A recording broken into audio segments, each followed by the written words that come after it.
Salamu alaikum. Gaskiya duk wanda ya san ni ko yake bin feji na, ya san na daɗe ban yi bidiyo ba. To amma gaskiya saboda Allah abin da ya faru jiya na wannan mata a Marabar Jos ya sa duk wani mai hankali bai kamata ya yi shiru da abin da ya faru ba. Gaskiya saboda Allah abubuwan da suke faruwa a arewacin Najeriya sun yi yawa. Ɗan yankan da wasu suke yi ya yi yawa. Ɓata wa arewacin Najeriya suna da wasu suke yi ya yi yawa.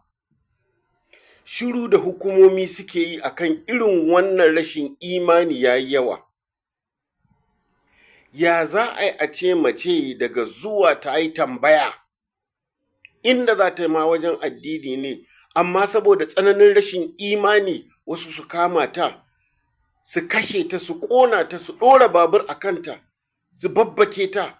Don Allah wace irin ƙasa muke zaune ne? Ƙasar arna ce wannan ko ƙasar musulmi?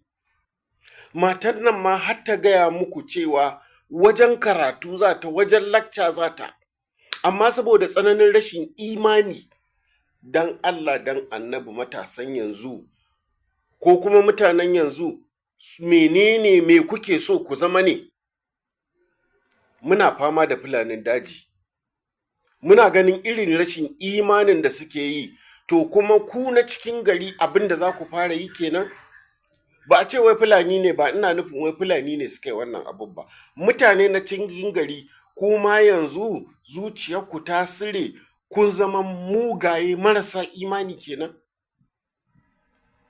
Yanzu muke samun wasu bayanai, da an ce ba haka al'amarin nan yake ba, amma wata mace ta fito ta ce DPO shi ne ya kama hannun wannan mace ya tura ta, aka yi mata wannan rashin imani, kisan gilla na wannan kisan gilla na rashin imani. DPO ko baka aikin tsaro ka san cewa akwai hanyoyi da jami'in tsaro zai nemi taimako idan aka mamaye shi. A ce DPO bai iya neman reinforcement ba, sai dai ya ɗau mai laifi ya tura shi aje a halaka shi. Ba wai mai laifi wanda ake zargi sai dai ka tura shi a halaka shi. To don Allah don annabi wannan wani irin ɗan sanda ne idan wannan abin gaskiya ne? Idan kuma wannan abin ba gaskiya ba ne, wanne irin rashin imani ne wannan, wanne irin mutane muke da su, wanne irin matasa muke da su? Irin waɗannan matasan idan zuciyarsu ta sire haka, zuciyarsu ta dake, sun zama marasa imani, to a ɗebe su, saura kaɗan ne a shar, a ɗebe su a kai su a musu horo, a ba su kaki, a ba su bindiga, su shiga su yi maganin waɗannan 'yan ta'adda. 'Yan ta'adda sukan zo Marabar Jos. Wane ne a Marabar Jos ya taɓa tashi ya haɗa irin wannan matasa mara imani suka tunkari waɗannan 'yan ta'adda Fulani? Gaskiya abin da ya faru a Marabar Jos bai kamata a sake barinsa ya faru ba. Kwanan baya ya faru a Turkaniya inda aka yi wani soja dukan tsiya, muka gani kamar ba a ƙasarsu wannan soja yake ba. Aka ci zarafinsa, aka yi masa duka, aka rika ɗaga dutse ana doka masa.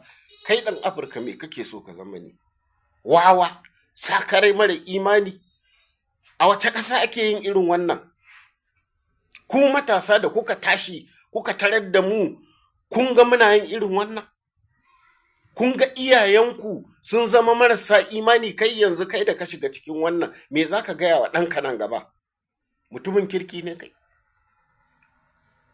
Makashin mutane ya taɓa zama mutumin kirki? To billahi allazi la ilaha illa huwa, ya kamata gwamnati ta tashi tsaye, ya kamata shugabanni su tashi tsaye, a daina irin wannan rashin imani, rashin daraja.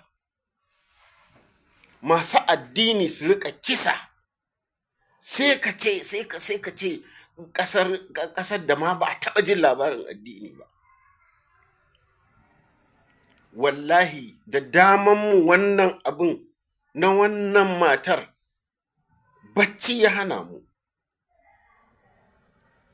saboda tsananin rashin imanin abin da tsananin tausayi. Matan nan ma a gaban 'ya'yanta guda biyu, kawai dan an ce ana sace muku 'ya'ya, ana sace muku 'ya'ya a Marabar Jos. Ashe kuna son 'ya'yan da kuke tura su bara, suke kwana a titi, suke ƙazuwa, amma ba ku da kishin, ashe kuna kishin su, kuke tura su bara, suke ƙazuwa, suke lalacewa, suke zama 'yan iska masu yi wa karuwai da 'yan daudu wanke-wanke. Sannan wai ku ana sace muku 'ya'yan da kuke bari ma su fito titi barkatai kamar 'ya'yan kaji. Wannan abu yana da ciwo kwarai da gaske. Duk wanda wannan abu bai taba zuciyarsa ba to ba shi da zuciya.